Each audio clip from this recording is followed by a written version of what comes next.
ताई मी पुण्यावरून बोलतीये, महाराष्ट्र. तुम्ही कुठून बोलताय? तुम्ही कुठून लाईव्ह बघताय? शुभम. हॅलो शुभम दादा, लाईक करा. नवीन असले तर सबस्क्राईब करून घ्या. तुम्ही कुठून बोलता सुषमा ताई?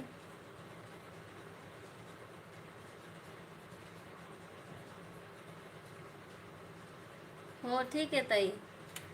ताई ताई मी सबस्क्राईब करते, तुम्ही संध्याकाळी रिटर्न करा, आता लगेच करू नका. हो हो. तुमचं पण यूट्यूब चॅनल आहे का ताई? कोल्हापूर. अरे वा, महालक्ष्मी जवळच आहे की तुम्हाला मग.